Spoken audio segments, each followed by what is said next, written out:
Среде судскиот процес транспортер обвинетиот Џими Мицевски бараше судот да ги одложи рочиштата по 15 јануари поради закажана музичка турнеја во Австралија.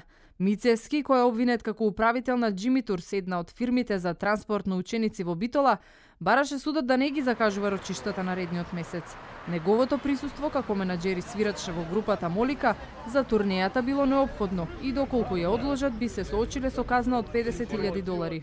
Турнејата е закажана цела година однапред, уште пред да почне судскиот процес.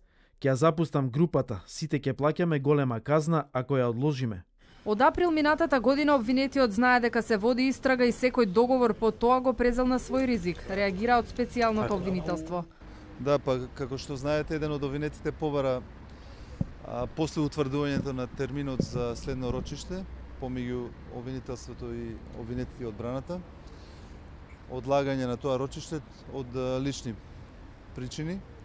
Ние се произнесовме дека не може да се раздвои постапката заради тој обвинет и дека тоа не представуваат некои особено важни причини за одлагање на следното рочиште од главната расправа.